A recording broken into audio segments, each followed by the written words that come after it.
கிறிஸ்துவில் அன்பு சகோதர சகோதரிகளே, உங்கள் அனைவருக்கும் இனிய வணக்கம். இன்று தவக்காலத்தின் 3ஆம் வாரம் செவ்வாய். ஆண்டவரே, உமது இரக்கத்தையும் உமது பேரன்பையும் நினைத்தருளும். புனித மத்தேயு எழுதிய நற்செய்தி அதிகாரம் 18 இறை வார்த்தைகள் 21 முதல் 35 வரை. அக்காலத்தில் பேதுரு இயேசுவை அணுகி, ஆண்டவரே, என் சகோதர சகோதரிகளுள் ஒருவர் எனக்கு எதிராக பாவம் செய்து வந்தால் நான் எத்தனை முறை அவரை மன்னிக்க வேண்டும்? 7 முறை மட்டுமா என கேட்டார். அதற்கு இயேசு அவரிடம் கூறியது, 7 முறை மட்டுமல்ல, 70 தடவை 7 முறை என நான் உனக்கு சொல்கிறேன். விண்ணரசை பின்வரும் நிகழ்ச்சிக்கு ஒப்பிடலாம். ஓர் அரசர் தம் பணியாளர்களிடம் கணக்கு கேட்க விரும்பினார். அவர் கணக்கு பார்த்து தொடங்கிய பொழுது அவரிடம் 10,000 தாலந்து கடன்பட்ட ஒருவனை கொண்டு வந்தனர். அவன் பணத்தை திருப்பிக் கொடுக்க இயலாத நிலையில் இருந்தான். தலைவரோ அவனையும் அவன் மனைவி மக்களோடு அவனுக்குரிய உடைமைகள் யாவற்றையும் விற்று பணத்தை திருப்பி அடைக்க ஆணையிட்டார். உடனே அப்பணியால் அவர் காலில் விழுந்து பணிந்து, என்னை பொறுத்தருள்க, எல்லாவற்றையும் உமக்கு திருப்பி தந்து விடுகிறேன் என்றான். அப்பணியாளனின் தலைவர் பரிவு கொண்டு அவனை விடுவித்து அவனது கடன் முழுவதையும் தள்ளுபடி செய்தார். ஆனால் அப்பணியால் வெளியே சென்றதும் தன்னிடம் 100 தெனாரியம் கடன்பட்டிருந்த உடன் பணியாளர் ஒருவரை கண்டு, நீ பட்ட கடனை திருப்பித்தா என கூறி அவரை பிடித்து கழுத்தை நெரித்தான். உடனே அவனுடைய உடன் பணியாளர் காலில் விழுந்து, என்னை பொறுத்தருள்க, நான் திருப்பி கொடுத்து விடுகிறேன் என்று அவனை கெஞ்சி கேட்டார். ஆனால் அவன் அதற்கு இசையாது கடனை திருப்பி அடைக்கும் வரை அவரை சிறையில் அடைத்தான். அவருடைய உடன்படியாளர்கள் நடந்ததை கண்டபோது மிகவும் வருந்தி தலைவரிடம் போய் நடந்தவற்றையெல்லாம் விளக்கி கூறினார்கள். அப்போது தலைவர் அவனை வரவழைத்து, பொல்லாதவனே, நீ என்னை வேண்டிக் கொண்டதால் அந்த கடன் முழுவதையும் உனக்கு தள்ளுபடி செய்தேன்.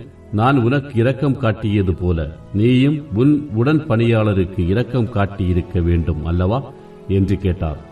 அத்தலைவர் சினங்கொண்டவராய் அனைத்து கடனையும் அவன் அடைக்கும் வரை அவனை வதைப்போரிடம் ஒப்படைத்தார். உங்களுள் ஒருவரும் தம் சகோதர சகோதரிகளை மனமாற மன்னிக்காவிட்டால் விண்ணுலகில் இருக்கும் என் தந்தையும் உங்களை மன்னிக்க மாட்டார். இது வாழ்வு தரும் கிறிஸ்துவின் நற்செய்தி.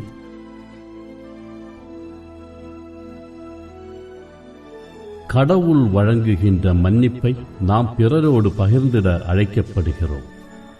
கடவுளுக்கு எதிராக நாம் செய்கின்ற குற்றங்கள் எவ்வளவுதான் பெரியனவாக இருந்தாலும் அவற்றையெல்லாம் மன்னிக்க கடவுள் எப்போதுமே தயாராயிருக்கிறார்.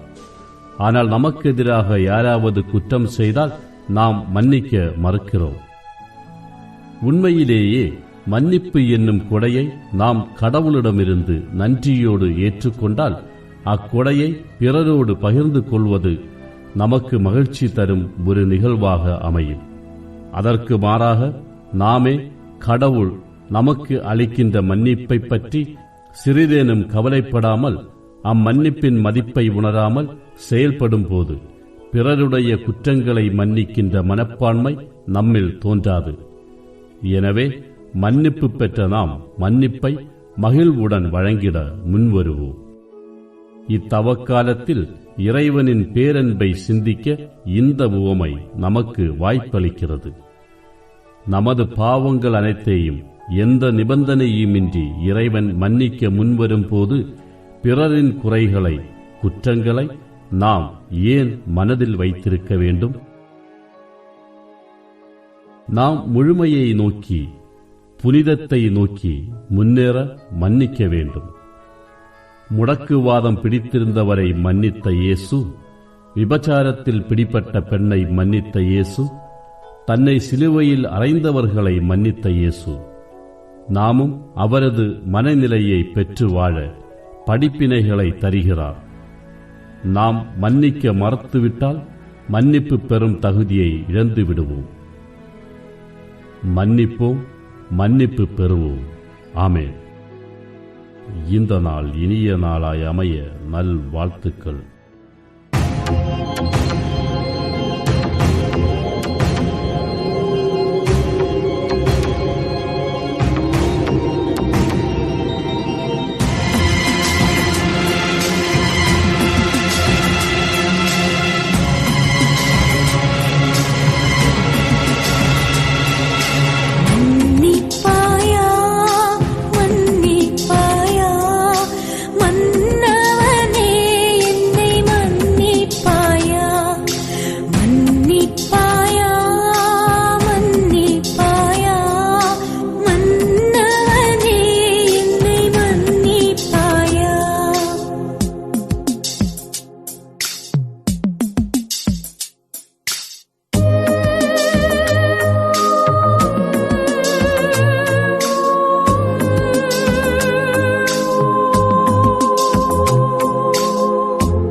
நெஞ்சத்தை நொறுக்கிவிட்டேன்.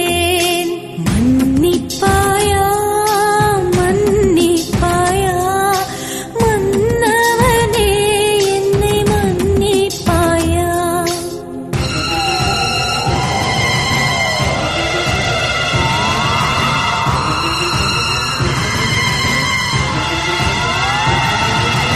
மாய உலகத்தில் என்னை இழந்தேன். மங்காத ஒளி உம்மை மறந்திருந்தேன். மாபரன் குருதியை சிதறவிட்டேன். மனிதனின் குணத்தை குறைத்து விட்டேன். மன்னிப்பாயா மன்னிப்பாயா மன்னவனே என்னை மன்னிப்பாயா.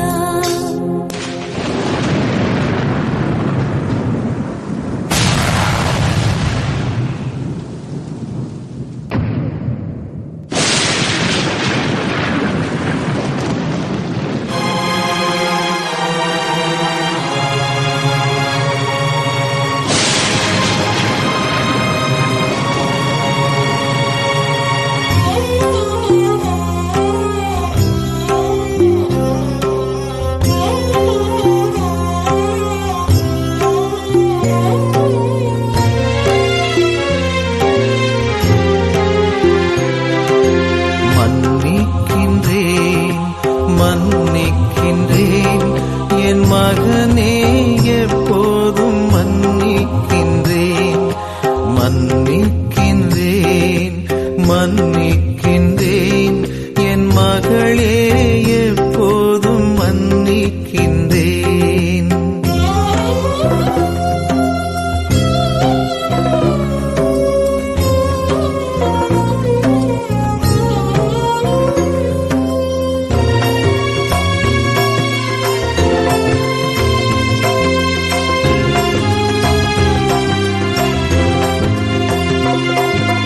முள்முடி வேதனை உனக்காக, மும்முறை விழுந்ததும் உனக்காக, ஆணி கொண்ட காயங்கள் உனக்காக, என் ஆவியும் உயிரும் உனக்காக. மன்னிக்கின்றேன் மன்னிக்கின்றேன் என் மகனே, எப்போதும் மன்னிக்கின்றேன்.